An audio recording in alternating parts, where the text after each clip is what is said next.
Case ಅಂತ ಏನಾರು ಇದ್ದರೆ ಶಾಂಪೂನ ಯೂಸ್ ಮಾಡಿ. ಚಳಿಗಾಲ ಅಲ್ಲ, ನಮ್ಮಲ್ಲಿ ಬೇಗ ಗಟ್ಟಿಯಾಗಿಬಿಡುತ್ತೆ. 2 ಚಮಚ ಮೆಂತ್ಯ ಹಾಕ್ತೀನಿ. ಇದು ಚೊಟ್ಟು ಸಮೇತ ಹಾಕಿದರೂ ಒಳ್ಳೆಯದು, ಬೇರೆ ಸಮೇತ ಸಿಕ್ಕಿದರೆ ಇನ್ನೂ ಒಳ್ಳೆಯದು. ಒಣಗಿಸಿ ಡ್ರೈ ಮಾಡಿ ಇಟ್ಕೊಂಡಿದ್ದೀನಿ. ಹಸಿದೇನೆ ಸಣ್ಣ ಉರಿ ಇಟ್ಕೊಳ್ಬೇಕು, ದೊಡ್ಡ ಉರಿ ಇಟ್ಕೊಳ್ಬಾರ್ದು. ನೀವು ಯಾವುದೇ ಪ್ಲಾಸ್ಟಿಕ್ ಬಾಟ್ಲಿಗೆ ಹಾಕಬೇಡಿ.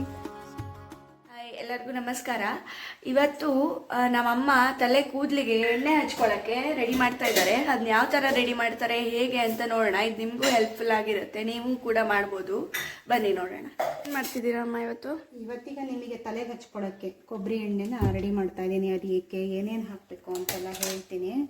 ಇದೀಗ ನಮ್ಮನೇಲೇ ಮಾಡಿಸ್ಕೊಂಡಿದ್ದು ಎಣ್ಣೆ, ನಮ್ಮನೇಲೇ ಕಾಯಿ ಆಗುತ್ತೆ. ಅದನ್ನು ಕೊಬ್ಬರಿ ಮಾಡಿಕೊಂಡು ಹೊರಗಡೆ ಎಣ್ಣೆ ಮಾಡಿಸ್ಕೊಂಡ್ಬಿಟ್ಟು ಬಂದು ಮಾಡ್ತಾಯಿದ್ದೀನಿ. ಇದೀಗ ಚಳಿಗಾಲ ಅಲ್ಲ, ನಮ್ಮಲ್ಲಿ ಬೇಗ ಗಟ್ಟಿಯಾಗಿಬಿಡುತ್ತೆ ಕೊಬ್ಬರಿ ಎಣ್ಣೆನ. ಫಸ್ಟ್ ಇದನ್ನು ಕರಗಿಸ್ಕೊಳ್ಬೇಕು, ಪೂರ್ತಿ ಕರಗಬೇಕು. ಪೂರ್ತಿ ಕರಗಿದ್ರ ಮೇಲೆ ಇದಕ್ಕೆ ಏನೇನು ಹಾಕಬೇಕು ಅಂತ ಹೇಳ್ತೀನಿ. ತಲೆಗೆ ಹಚ್ಕೊಳ್ಳೋ ಅಂಥ ಕೊಬ್ಬರಿ ಎಣ್ಣೆಗೆ ಏನೇನು ಸಾಮಗ್ರಿಗಳು ಹಾಕಬೇಕು ಅಂತ ಅಂದರೆ, ಅರ್ಧ ಲೀಟ್ರ್ ಕೊಬ್ಬರಿ ಎಣ್ಣೆಗೆ ಮೆಂತ್ಯ 2 ಚಮಚ, ದಾಸವಾಳದ ಎಲೆ 1 ಮುಷ್ಟಿ, ಭೃಂಗರಾಜ 1 ಮುಷ್ಟಿ, ಕರಿಬೇವು 1 ಮುಷ್ಟಿ, ಬ್ರಾಹ್ಮಿ ಎಲೆ ಅಂತ ಏನು ಹೇಳ್ತೀವಿ, ಉರ್ಗದ ಎಲೆ 1 ಮುಷ್ಟಿ, ನೆಲ್ಲಿಕಾಯಿ ದೊಡ್ಡ ಗಾತ್ರದ 2 ಇದ್ದರೆ ಸಾಕು. ಇದೀಗ ಕೊಬ್ಬರಿ ಎಣ್ಣೆ ನಾನು ಏನು ಎಣ್ಣೆ ಮಾಡ್ತೀನಲ್ಲ, ಇದನ್ನು ಕಬ್ಬಿಣದ ಬಾಣಲಿನಲ್ಲೇ ಎಣ್ಣೆ ಮಾಡೋದು. ನಾನು ಯಾವುದೇ ಅಲ್ಯೂಮಿನಿಯಮ್ಮು, ಆಮೇಲೆ ನಾನ್ ಸ್ಟಿಕ್ ಬಾಣಲಿ ಯಾವುದನ್ನು ಸಹ ಉಪಯೋಗಿಸ್ಬಾರ್ದು. ಕಬ್ಬಿಣದ ಬಾಣಲಿನಲ್ಲೇ ಮಾಡಬೇಕು ಎಣ್ಣೆ, ಒಳ್ಳೆಯದು. ಐರನ್ ಕಂಟೆಂಟ್ಸು ಇರತ್ತೆ. ಈಗ ಇದು ಆಲ್ರೆಡಿ ಕರಗ್ತಾ ಬರ್ತಾ ಇದೆ, ಇನ್ನೊಂದು ಸ್ವಲ್ಪ ಕರಗಬೇಕು. ಈ ಥರ ಗಟ್ಟಿ ಇರಬಾರ್ದು, ಪೂರ್ತಿ ಕರಗಬೇಕು ಎಣ್ಣೆ. ಆದರೆ ಕರಟಿ ಹೋಗೋಕ್ಕೆ ಬಿಡಬಾರ್ದು, ಎಣ್ಣೆ ಸೀದೋಗೋಕ್ಕೆ ಬಿಡಬಾರ್ದು. ಇದೆಲ್ಲ ಪೂರ್ತಿ ಕರಗಿ ಆದ್ರ ಮೇಲೆ ನೋಡಿ ಇನ್ನೂ ಒಂಚೂರಿದೆ, ಇದು ಒಂದು ಸ್ವಲ್ಪ ಕರಗಬೇಕು. 2 ಚಮಚ ಮೆಂತ್ಯ ಹಾಕ್ತೀನಿ. 2 ಚಮಚ ಹಾಕಬೇಕು. ನಾನಿದು ಅರ್ಧ ಲೀಟ್ರು ಕೊಬ್ಬರಿ ಎಣ್ಣೆ ತೊಗೊಂಡಿರೋದು. 2 ಚಮಚ ಕೊಬ್ಬರಿ ಎಣ್ಣೆ ಇದು ಮೆಂತ್ಯ ಹಾಕಬೇಕು. ಸಿಮ್ನಲ್ಲಿ ಇಟ್ಕೊಬೇಕು, ಸಣ್ಣ ಉರಿ ಮಾಡಬೇಕು, ಜೋರು ಉರಿ ಮಾಡಬಾರ್ದು. ಇದಕ್ಕೆ ಕಪ್ಪಾಗಿಬಿಡತ್ತೆ, ವಾಸನೆ ಬರುತ್ತೆ ಒಂಥರ. ಇದರಿಂದ ಏನು ಯೂಸು?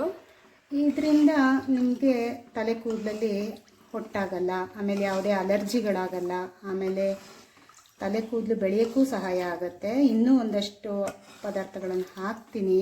ಬಿಸಿ ಆಗ್ತಾ ಇದೆ ಎಣ್ಣೆ. ಈಗ ನಾನು ಒಂದೊಂದೇ ಹಾಕ್ತೀನಿ ನೋಡಿ.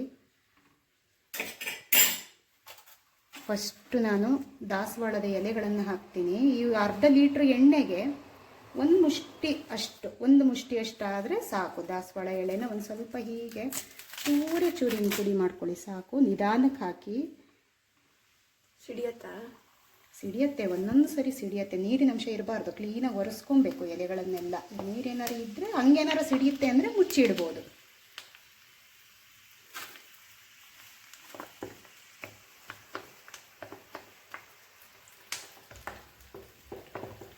ಈಗ ನೋಡಿ ಭೃಂಗರಾಜ ಹಾಕ್ತಾ ಇದ್ದೀನಿ ಎಲೆಗಳನ್ನು. ಇದು ಭೃಂಗರಾಜ, ಇದನ್ನು ಸಹ 1 ಮುಷ್ಟಿ ಹಾಕಿದರೆ ಸಾಕು. ಅಕಸ್ಮಾತ್ ಇಲ್ಲ ನಿಮ್ಮ ಮನೇಲಿ ಅಂದರೆ ಸ್ಕಿಪ್ ಮಾಡ್ಕೊಳ್ಬೋದು. ನೋಡಿ ನೆಲ್ಲಿಕಾಯಿನ ನಾನು ಇದನ್ನು ಒಣಗಿಸಿ ಡ್ರೈ ಮಾಡಿ ಇಟ್ಕೊಂಡಿದ್ದೀನಿ. ಹಸಿದೇನೆ, ಇದನ್ನು ಒಣಗಿಸಿ ಇಟ್ಕೊಂಡಿರ್ತೀನಿ ನಾನು. ಎಣ್ಣೆಗೆಲ್ಲ ಬೇಕು, ಮತ್ತು ಇದರಲ್ಲಿ ತಂಬುಳಿನೂ ಮಾಡ್ತೀವಿ ನಾವು. ಇದನ್ನು ಹಾಕ್ತೀನಿ ಇದರೊಳಗೇ. ಇದನ್ನು ಹಾಕಿ ಕುದಿಸ್ಕೊಳ್ಳೋದು. ಅಕಸ್ಮಾತ್ ನಿಮ್ಮಲ್ಲಿ ಇಲ್ಲ ಅಂದರೆ ಸ್ಕಿಪ್ ಮಾಡ್ಬೋದು. ಇದ್ರೂ ತುರಿದು ಹಾಕ್ಬೋದು, ಬೇಕಾದ್ರೆ ಹಸಿ ಸಿಕ್ಕಿದ್ರೆ ನೀವು ತುರಿದು ಹಾಕ್ಬೋದು. ಈಗ ನೋಡಿ 1 ಮುಷ್ಟಿ ಕರ್ಬೇವಿನ ಸೊಪ್ಪು ಹಾಕ್ತಾಯಿದ್ದೀನಿ. ಕರ್ಬೇವಿನ ಸೊಪ್ಪು ಸಹ ಇದರಲ್ಲಿ ಕಬ್ಬು ಸೊಪ್ಪು ಇರೋದ್ರಿಂದ ಒಳ್ಳೆಯದು. ಆಮೇಲೆ ನೋಡಿ 1 ಎಲ್ಗ ಹಾಕ್ತಾಯಿದ್ದೀನಿ. ಇದು ಚೊಟ್ಟು ಸಮೇತ ಹಾಕಿದರೂ ಒಳ್ಳೆಯದು, ಬೇರೆ ಸಮೇತ ಸಿಕ್ಕಿದರೆ ಇನ್ನೂ ಒಳ್ಳೆಯದು. ಇದರದ್ದು ಸಹ ನೀರಿನ ಅಂಶ ಇರಬಾರ್ದು, ಹೊಟ್ಟು ಬಿಡುತ್ತೆ ಎಣ್ಣೆ. ಇದನ್ನು ಸ್ವಲ್ಪ ಈ ಥರ ಮಾಡಿ ಹಾಕಿದರೆ ಒಳ್ಳೆಯದು, ಚೆನ್ನಾಗಾಗುತ್ತೆ. ಚೆನ್ನಾಗಿ ಕೊದಿಬೇಕು ಮಾತ್ರ. ಸಣ್ಣ ಉರಿ ಇಟ್ಕೊಳ್ಬೇಕು, ದೊಡ್ಡ ಉರಿ ಇಟ್ಕೊಳ್ಬಾರ್ದು.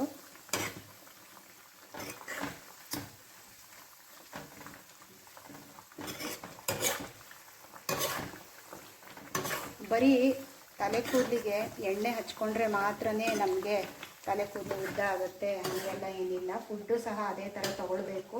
ಪ್ರೋಟೀನು ವಿಟಮಿನ್ ಇರೋ ಅಂಥ ಫುಡ್ ತೊಗೊಳ್ಬೇಕು, ಆವಾಗಲೂ ಒಳ್ಳೆಯದಾಗತ್ತೆ. ಮತ್ತು ಎಣ್ಣೆ ಹಚ್ಕೊಳ್ಳುವಾಗಲೂ ಬರೀ ಕೂದಲಿಗೆ ಹಚ್ಕೊಳ್ಳೋದಲ್ಲ, ಸ್ಕ್ಯಾಲ್ಪಿಗೆ ತಾಗುವಂಗೂ ಕ್ಲೀನಾಗಿ ಹಚ್ಕೊಂಡು ಮಸಾಜ್ ಮಾಡಿಕೊಂಡು. ರೇರ್ ಕೇಸ್ ಅಂತ ಏನಾರು ಇದ್ದರೆ ಶಾಂಪೂನ ಯೂಸ್ ಮಾಡಿ, ಇಲ್ಲಾಂದರೆ ಇದೇ ಥರ ಮನೆಯಲ್ಲೇ ಇದನ್ನೆಲ್ಲ ಬಳಸ್ಕೊಂಡು ಉಪಯೋಗಿಸ್ಕೊಂಡ್ರೆ ಒಳ್ಳೆಯದಾಗುತ್ತೆ. ಇದು ಎಣ್ಣೆ ಆದ್ರ ಮೇಲೆ ಕೂಡಲೇ ಸೋಸಬಾರ್ದು. ಇದನ್ನು ಇದರಲ್ಲೇ ಒಂದಿನ ಇಡೀ ಬಿಟ್ಟು ಬಿಡಬೇಕು. ಇದರಲ್ಲಿ ಒಂದಿನ ಇಡೀ ಬಿಟ್ಟಾದ್ರ ಮೇಲೆ ಮರು ದಿವಸ ಸೋಸಬೇಕು. ಸೋಸ್ಕೊಂಡು ನೀವು ಯಾವುದೇ ಪ್ಲಾಸ್ಟಿಕ್ ಬಾಟ್ಲಿಗೆ ಹಾಕಬೇಡಿ, ಸ್ಟೀಲ್ ಬಾಕ್ಸ್ ಅಥವಾ ಗಾಜಿನ ಬಾಕ್ಸಲ್ಲಿ ಹಾಕಿಟ್ರೆ ಒಳ್ಳೆಯದು. ಹಿಂದಿನ ವಿಡಿಯೋದಲ್ಲಿ ಏನು ತೋರಿಸಿದ್ದೆ ಸೀಗೆ ಪುಡಿ ಜೊತೆ ಈ ದಾಸವಾಳ ಹೂವಿಂದ ಪುಡಿ ಎಲ್ಲ ತೋರಿಸಿದ್ನಲ್ಲ, ಅದನ್ನು ಹಚ್ಕೊಂಡು ಸ್ನಾನ ಮಾಡಿದ್ರೆ ತುಂಬ ಹೆಲ್ಪ್ ಆಗುತ್ತೆ. ತಲೆ ಕೂದಲಿಗೂ ಸಹ ಒಳ್ಳೆಯದಾಗುತ್ತೆ.